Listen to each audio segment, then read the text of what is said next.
Hey guys, this is रचित और आप देख रहे हैं स्टॉक डायरी। आज का मूवमेंट तो काफ़ी अच्छा था, मतलब मैजिकल मूव था आज, क्योंकि निफ्टी जो है वो क्या किया, वो अपना नया लो बनाया। ओके, अपना नया लो बनाया निफ्टी, और फिर उसको रिकवर भी किया। और रिकवर कितना किया यार, मोर देन 50% वो रिकवर कर गया आज के दिन। एकदम एग्जैक्ट वी शेप बनाया है। और प्लस सोचने वाली बात ये है कि ऐसा नहीं कि ये क्लोज हुआ था इस लाइन के ऊपर, जो हमारा सपोर्ट मैंने बनाया था उसके ऊपर क्लोज हुआ था, बल्कि अपने 10 SMA के ऊपर क्लोज हुआ है और इसे सस्टेन किया। ठीक है, अब 10 SMA के ऊपर क्लोज हुआ है, सस्टेन किया है। ठीक है, और प्लस अगर डेली चार्ट देखो तो डेली चार्ट में तुम देख सकते हो कि कितना बड़ा रिकवरी है। इसे कहते हैं लोअर प्राइस रिजेक्शन, और कितना बड़ा लोअर प्राइस रिजेक्शन है तुम देख सकते हो। ये कितना बड़ा लोअर प्राइस रिजेक्शन। अब इस लोअर प्राइस रिजेक्शन को अगर तुम देखो तो इसका मतलब यही होता है कि निफ्टी जो है वो अब अपना जो 15,648 का जो सपोर्ट है, या तुम कह सकते हो जो अपना 10 SMA है, 50 SMA है, जो कि है 15,680 के आसपास के लगभग है, तो उसको शायद ये क्रॉस ना कर पाए। ओके, उसे शायद ये अभी क्रॉस ना कर पाए। और मुझे तो लगता है 663 का जो 50 SMA है, तो उससे लगता है कि अब उसे क्रॉस नहीं कर पाएगा निफ्टी टेक्निकल एनालिसिस के हिसाब से। मगर हाँ, हो सकता है कि आज का इफेक्ट कल के ऊपर भी दिखे, मगर कल क्योंकि थर्सडे है और monthly expiry, most important monthly expiry है, तो मंथली एक्सपायरी में वोलेटिलिटी तो होता है बॉस, और ख़तरनाक वोलेटिलिटी होने का संभावना कल है। मगर हाँ, अपने पास सपोर्ट है 15,648 का, और ये सपोर्ट है, और ये इंडिकेशन भी है कि निफ्टी अभी कुछ दिन तक शायद रेंज बाउंड ही रहे। ठीक है, जब तक कि निफ्टी अपना जो सपोर्ट है 15,648 का, ये जो अपना सपोर्ट है उसे जब तक ये क्रॉस नहीं करता है ऊपर से नीचे की ओर, तब तक, और सस्टेन नहीं करता है, इनफैक्ट सस्टेन करना चाहिए। अगर कैंडल बनता है, क्रॉसओवर होता है, तो ये ऐसा कैंडल बने और उसके बाद अगले दिन का कैंडल इसके नीचे ही बन जाए, तो कहा जा सकता है कि निफ्टी अब सपोर्ट को ब्रेक किया, प्लस अगले दिन सस्टेन किया, तो कह सकते हैं कि चलो निफ्टी जो है अब मतलब बेयरिश मोड पे है। मगर फिलहाल अभी बेयरिश मोड पे ये लग नहीं रहा है ना। और कभी कभी देखो, मैं ऐसा सस्टेनेबिलिटी का कॉन्सेप्ट मैं इसलिए देता हूँ कि कभी कभी देखो ऐसा होता है कि मार्केट जो है ये क्रॉस किया इस तरह से, और अगले दिन ग्रीन कैंडल बन जाता है, और मार्केट क्या होता है, इसके ऊपर जाके क्लोज हो जाता है, और फिर मार्केट ऊपर चला जाता है। तो ये एक्चुअली जो ब्रेकआउट होता है, फॉल्स ब्रेकआउट होता है। ठीक है, सस्टेनेबिलिटी का मतलब ये है कि मार्केट जो है नीचे क्रॉस करे और अगले दिन का कैंडल भी रेड हो, जो ब्रेकआउट है अगले दिन का भी कैंडल मतलब रेडी हो नीचे की ओर, तो कह सकते हैं कि हाँ भाई ब्रेकआउट हो चुका है, मार्केट बेयरिश होगा, तो फिर अपना अगला सपोर्ट देखते हैं अपने लोग, है ना। मगर ऐसा तो हुआ नहीं आज, और मुझे तो ऐसा लगता है कि यार कि आज तो मुझे ऐसा लगता है कल का मार्केट पॉजिटिव होना चाहिए, मेरा पर्सनल व्यू है। हालांकि जिस हिसाब से रेड कैंडल बन रहा है उस हिसाब से लगता नहीं कि मार्केट पॉजिटिव होगा, मगर मेरा व्यू है कि कल market sideways to the positive होता है। हर बार मैं कहता हूँ कि साइडवेज टू नेगेटिव होगा या फ्लैट टू नेगेटिव होगा, मगर आज मैं कह रहा हूँ फ्लैट टू पॉजिटिव होगा। Flat to positive in the sense कि इसका या तो हो सकता है कि मार्केट फ्लैट हो, या मार्केट हो सकता है ग्रीन होके हाई बना ऊपर की ओर, मार्केट इस तरह की कैंडल बना दे, है ना, मतलब चौड़ा हो गया ये तो मतलब लंबा कैंडल बना दे, तो ये संभावना हो सकता है। और मैं ये इसलिए कह रहा हूँ, मैं बस इसलिए कह रहा हूँ कि लोअर प्राइस रिजेक्शन है, लोअर प्राइस रिजेक्शन है, और ये लोअर प्राइस रिजेक्शन जो होता है यार, ये लोअर प्राइस रिजेक्शन बहुत बड़ा लोअर प्राइस रिजेक्शन, इसी वजह से मैं ऐसा कर रहा हूँ। ठीक है, चलो वो तो कल की बात है, कल एक्सपायरी है तो वोलेटिलिटी देखने को मिल सकता है। कल जो नए ट्रेडर्स हैं, जो अभी फ़िलहाल कुछ दिन पहले ही अकाउंट खुलवाए हैं, तो वो ट्रेडिंग कल के दिन ना करें, इनफैक्ट इंतज़ार करें मंडे का। नेक्स्ट मंडे को अपना पोजीशन ले सकते हैं, या फिर ये जो रेंज बॉन्ड होते हैं मार्केट, ये रेंज बॉन्ड जब मार्केट ख़त्म हो जाए, है ना, ये जो रेंज बॉन्ड अपना चल रहा है, ये अगर रेंज बॉन्ड ख़त्म हो जाता है तो उसके बाद फिर तुम लोग नया पोजीशन ले सकते हो। अभी फ़िलहाल पोजीशन ना लो, है ना। चलो आज का देखते हैं, आज का लेवल्स क्या है और आगे क्या होने वाला है।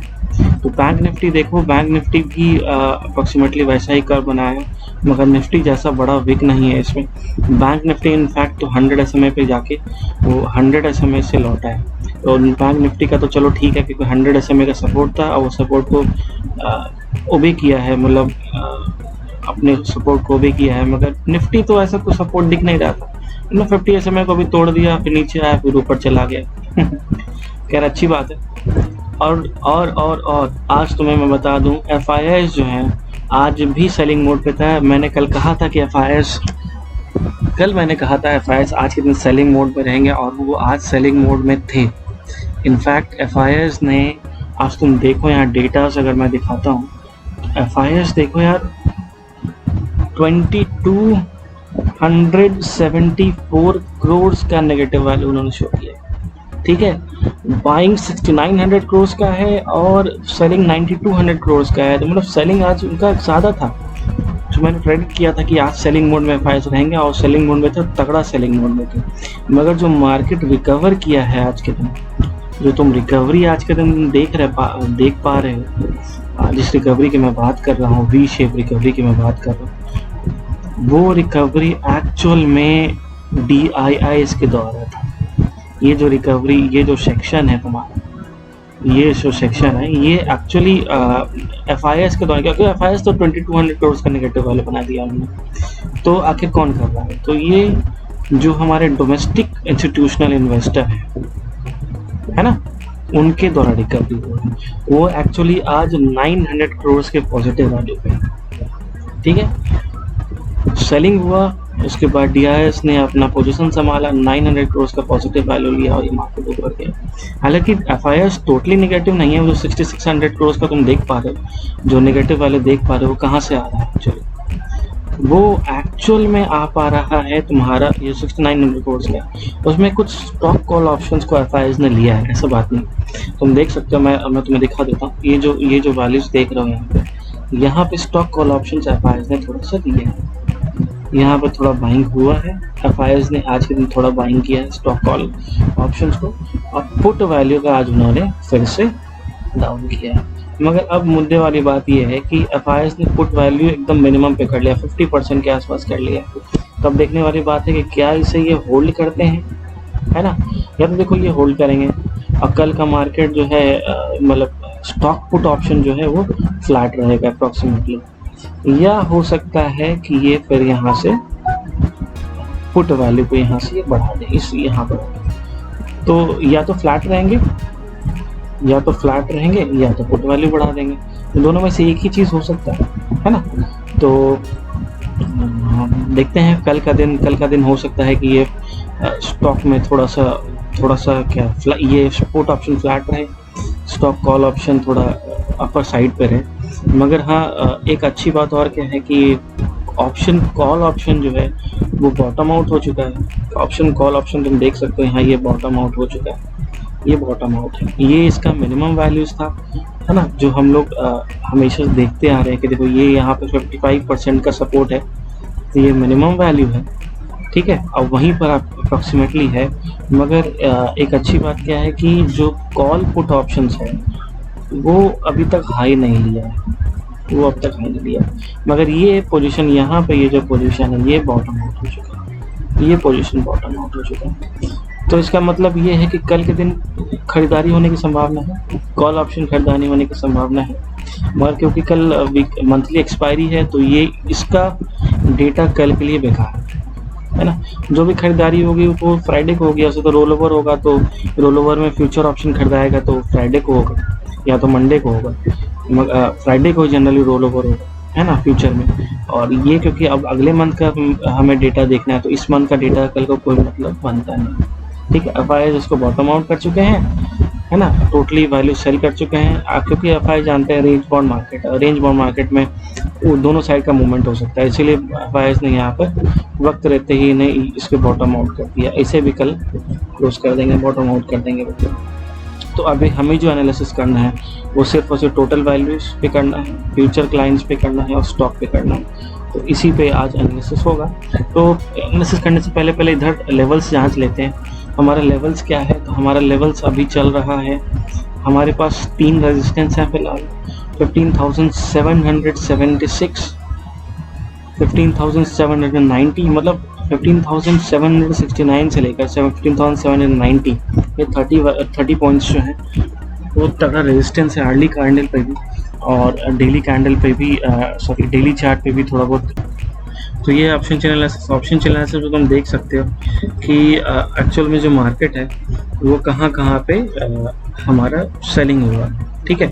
तो एक चीज़ देखने वाली बात है कि सेलिंग हमारा जो है 15,800 के आसपास कॉल राइटर ने पोजीशन को क्लोज किया है, उसके बाद 850 पे भी क्लोज किया है, 900 पे क्लोज किया है और 950 पे क्लोज किया है। तो ये जो 3 वैल्यूज तुम देख रहे हो ना, 4 वैल्यूज तो तुम देख रहे हो क्लोज करने का, सॉरी 16,000 पे भी क्लोज है। ये जो 4 वैल्यूज तुम देख रहे हो ये एक्चुअली, क्योंकि आज मार्केट जो है बॉटम आउट हो चुका था, लगभग इस वैल्यू पे मार्केट पहुंच चुका था, इसी कारण से यहाँ पर क्योंकि बॉटम आउट हो गया तो उसका प्रीमियम बहुत नीचे हो गया होगा, है ना, इसीलिए उन्होंने इस पोजीशन को स्क्वायर ऑफ कर दिया, ठीक है।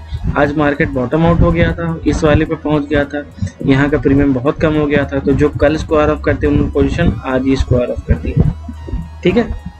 तो ये वैल्यूज का कल के दिन कोई मतलब नहीं, आज ही फॉलो कर दिया गया है। दूसरा क्या है मुद्दा, दूसरा मुद्दा ये है कि ये जो वैल्यूज तुम देख पा रहे हो, चलिए ये जो वैल्यूज तुम स्क्वायर ऑफ देख पा रहे हो, ये वैल्यूज भी नेगेटिव वैल्यूज दिख रहे हैं। कहाँ पे 15,700 पे नेगेटिव दिख रहा है, 750 पे दिख रहा है, 800 पे दिख रहा है, 850 पे दिख रहा है, 900 पे दिख रहा है। ये लोग कौन आदमी हैं?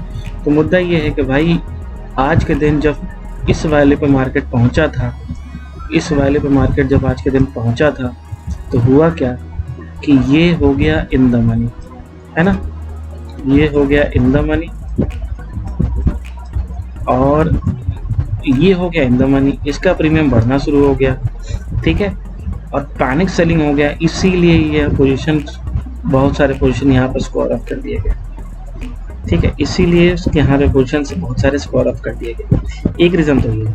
कल का दिन क्या होने वाला है, कल के दिन में हमारे पास सपोर्ट है 15,700 पे सपोर्ट है, अच्छा खासा सपोर्ट है क्योंकि बहुत ज़्यादा सेलिंग भी हुआ है, फिर भी 70,000 कॉन्ट्रैक्ट्स ओपन, और रेजिस्टेंस हमें मिलने वाला है 15,800 पे, क्योंकि यहाँ बहुत ज़्यादा कॉन्ट्रैक्ट्स ओपन है, आज भी ओपन है, 1,31,000 कॉन्ट्रैक्ट्स ओपन है यहाँ पे और यहाँ 70,000 है। अगर नीचे की साइड क्रॉस करता है तो अगला सपोर्ट मिलेगा 15,600 पे, ठीक है, क्योंकि यहाँ 77,000 कॉन्ट्रैक्ट्स ओपन है और प्लस 16,000 कॉन्ट्रैक्ट्स ऐड भी हुए हैं। तो ये ऐड होने का मतलब होता है कि मार्केट इस पोजीशन को तो छुएगा नहीं, इस पोजीशन के आसपास भी मार्केट नहीं रहेगा, इस पोजीशन का मार्केट आसपास भी नहीं रहेगा, ठीक है। सबसे ज़्यादा नेगेटिव मिलता है 15,800 के आसपास, तो उम्मीद है कि मार्केट अपर साइड में 15,800 के पास जाके क्लोज हो, ये हमारा हो सकता है क्लोजर वैल्यू। और कहाँ कॉन्ट्रैक्ट्स ऐड हुआ है, तो कॉन्ट्रैक्ट्स ऐड हुआ है पुट राइटर्स में, जो मार्केट चाहते हैं नीचे जाए, है ना, तो एडिशन तो यहाँ कुछ देखने को मिल नहीं रहा है, यहाँ पे देखने को 15,750 पे देखने को मिल रहा है एडिशन थोड़ा बहुत, है ना, तो और कहाँ में देखने को मिल, यही यहाँ देखने को मिल रहा है। तो क्योंकि ये इन द मनी हो जाता है एक तरीके से, है ना, अप्रॉक्सीमेटली एट द मनी हो जाता है यहाँ पे, तो एट द मनी कॉन्ट्रैक्ट्स हैं, तो कल ये चेंजेस होने का संभावना थोड़ा ज़्यादा है ना, तो ये मार्केट ऊपर की ओर आएगा, अगर आना होगा तो ऊपर की ओर आएगा और यहाँ पे मार्केट फिर ये इन कॉल राइटर्स को खाएगा, है ना, पोजीशन खाएगा। कुल मिला के कल मार्केट पॉजिटिव रहने वाला है, ऑप्शन चैनल एनालिसिस तो फिलहाल ऐसा बता रहा है, ठीक है, और मेरा समझ ऐसा कह रहा है। चलो अगले सेक्शन की वो देखते हैं वर्ल्ड इंडिसेस कैसा है फिलहाल। वर्ल्ड इंडिसेस में तो यार मार्केट ग्रीन नज़र आ रहा है, कैसा ग्रीन, तो अमेरिका मार्केट ग्रीन है, डाउ जोन्स थोड़ा बहुत नेगेटिव है, बाकी SP 500 पॉजिटिव है, नैस्डैक भी पॉजिटिव है और SB स्मॉल कैप्स भी नेगेटिव पॉजिटिव है। हाँ, SP 500 जो है वो मार्जिनल वैल्यू से पॉजिटिव है, तो आगे आने वाले समय में देखना पड़ेगा कि एक दो घंटे बाद देखना पड़ेगा कि आखिर इसका मूव क्या हुआ है। फिलहाल तो ये ग्रीन चल रहा है। प्लस जो हमारा लंदन है या जो हमारा यूरोपियन मार्केट है और कनाडा मार्केट है वो भी पॉजिटिव है, यूरोपियन में पॉजिटिव है और हमारा अमेरिका में पॉजिटिव है।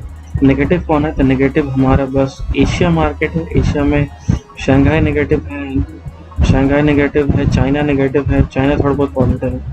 ठीक है, तो एशिया मार्केट रेड देखने को मिल रहा है और हाँ, एशियन मार्केट थोड़ा बहुत नेगेटिव देखने को मिल रहा है। तो कल का दिन ग्रीन दिखा समझ में आ रहा है।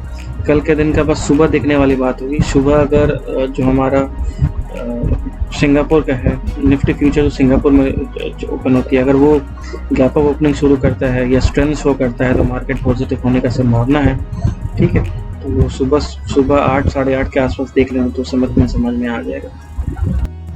इसका एनालिसिस हम लोगों ने पहले कर लिया, तो मैंने कह दिया कि इसका वैल्यू देखने का कोई मतलब बनता नहीं है, इसका वैल्यू देखने का मतलब बनता नहीं क्योंकि ये एक्सपायरी हो गया है ना, यह एक्सपायरी हो गया है और वैल्यूज हमें इसका देखना है, इसका देखना है और इसका देखना है। तो यहाँ पर वैल्यूज कैसा है, एक्चुअल में क्या हुआ है कि यहाँ पे फ्यूचर वैल्यू अभी भी नेगेटिव देखने को मिल रहे हैं और परसों हो सकता है इसका रोल ओवर हो जाए क्योंकि मंथ एंड चल रहा है, तो रोल ओवर होने का संभावना है, रोल ओवर होने का संभावना यहाँ पर है। टोटल वैल्यूज क्या कह रहे हैं, तो टोटल वैल्यूज हमारे फिलहाल टोटल वैल्यूज थोड़े अप ट्रेंड की ओर हैं, टोटल वैल्यूज अप ट्रेंड की ओर हैं। तो टोटल वैल्यूज कल संभावना है कि FIIs थोड़ा बाइंग मोड पर है क्योंकि ये भी बॉटम आउट हो चुका है, हालांकि इसका मतलब नहीं है। और यहाँ पर भी मार्केट देखो पॉजिटिव है, ये बाइंग मोड में है, स्टॉक में बाइंग मोड में है ये। और तुम्हारा जो है इधर भी बाइंग मोड पे है, क्या कहते हैं, टोटल वैल्यूज में बाइंग मोड पे है। ठीक है, और प्लस यहाँ पर तुम देखो तो यहाँ पर भी चार्ट में एक्चुअली ये बॉटम आउट हो चुका है। हमारा जो सपोर्ट बना हुआ था यहाँ पे, जो सपोर्ट हमने बनाया है, इसमें मार्केट अभी टोटल वैल्यू सपोर्ट पे है। तो यहाँ से मार्केट उम्मीद है कि ये कल जो है थोड़ा बहुत बाइंग होगा और मार्केट यहाँ आके क्लोज हो जाएगा, अप्रोक्सीमेटली यहाँ आके क्लोज होगा, है ना। रहा इस वैल्यू के बाद, तो ये अभी देखो चार्ट पर देखो तो यार इस तरह का ट्रेंड दिखा है ना, इस तरह का ट्रेंड दिख रहा है। तो अगला ट्रेंड क्या होना, सपोर्ट पे तो है तो मार्केट बाइंग ही होगा, ये बाइंग होगा और ये थोड़ा बहुत सेलिंग बढ़ सकता है, या ये हो सकता है कि सेलिंग ना बढ़ के ये थोड़ा बहुत नेगेटिव यहाँ पर आ जाए। तो सेलिंग में जो भी सेलिंग ज़्यादा भी हो सकता है, जो हमारा 9,000 करोड़ से ज़्यादा सेलिंग भी हो सकता है, उससे कम सेलिंग भी हो सकता है, मगर जो बाइंग वैल्यू है वो बाइंग वैल्यू लगभग जो तुम्हारा 6,000 करोड़ का जो 6,900 करोड़ का जो बाइंग वैल्यू है उससे ज़्यादा ही बाइंग वैल्यू कल के दिन देखने को मिलेगा। कुल मिलाकर बाइंग कल बढ़ेगा, जब कल बाइंग बढ़ेगा तो मार्केट पॉजिटिव ही रहेगा। निफ्टी इंडेक्स को बाय करें या जिसको भी बाय करें, तो मार्केट फ्यूचर को बाय करें या स्टॉक्स को बाय करें, तो मार्केट ग्रीन ही रहने का संभावना कल लग रहा है। और प्लस कल एक्सपायरी भी है, तो एक्सपायरी में वोलेटिलिटी ज़्यादा होता है ना। वहाँ पे लास्ट के दिन तुम जानते हो कि मंथ के एक्सपायरी में जनरली जो एक्टिव रहता है वो हमारे ऑप्शन सेलर्स ही एक्टिव रहते हैं, ऑप्शन बायर्स का यहाँ कोई रोल नहीं होता है। तो बाइंग का तो मुद्दा ही खत्म है। जो भी होगा ऑप्शन सेलर्स रहेंगे, या तो पुट राइटर्स होंगे या तो कॉल राइटर्स होंगे। पुट राइटर्स अगर होंगे ज़्यादा तो मार्केट ऊपर की ओर जाएगा, और कॉल राइटर्स अगर ज़्यादा होंगे तो मार्केट नीचे की ओर जाएगा। तुम्हें क्या करना है, तुम्हारा एक्सपायरी कल का दिन है तो अगले मंथ का जो एक्सपायरी ले लो, अगस्त एक्सपायरी का तुम कोई स्टॉक उठा लेना या इंडेक्स उठा लेना, उस पर ट्रेड कर देना। तो उस पर तुमको जो भी, क्योंकि साइडवेज मार्केट रहेगा, मैंने बुलिश के ओर इशारा कर ही दिया है कि मार्केट यहाँ सपोर्ट ले सकता है और उसके बाद अगर नेगेटिव रहा तो उसके बाद से मार्केट ग्रीन रहेगा। तो यहाँ पर अपने लेवल्स को देख लेना, है ना, अपने लेवल्स को देख लेना, उस हिसाब से अपना बाइंग और सेलिंग कर सकते हो। मगर हाँ, एक बात और कि बाइंग सेलिंग करने से पहले तुम प्लीज़ अपने फाइनेंशियल एडवाइजर से ज़रूर कंसल्ट करना, ठीक है, और उनसे कंसल्ट करो तो तुम्हें डिटेल पिक्चर मिलेगा कि हाँ बाइंग करना चाहिए कि नहीं, क्योंकि वो एक्सपीरियंस्ड आदमी होते हैं। ठीक है, so that's all for now. Please मेरे चैनल को शेयर कीजिए, लाइक कीजिए, सब्सक्राइब कीजिए, और अगर कुछ पसंद नहीं आता है तो प्लीज़ मुझे कमेंट बॉक्स पे लीजिए। मैं अगर ज़्यादा बोलता हूँ तो वो भी लिख दीजिए कि हाँ भाई तुम ज़्यादा बोलते हो, है ना, थोड़ा मतलब सारांश में समझाओ तो, या मैं कुछ छोड़ देता हूँ तो वही बताओ कि हाँ ये चीज़ आपने छोड़ दिया है, तो मैं उसे कवर करने की कोशिश करूँगा। So that's all for now, thank you very much.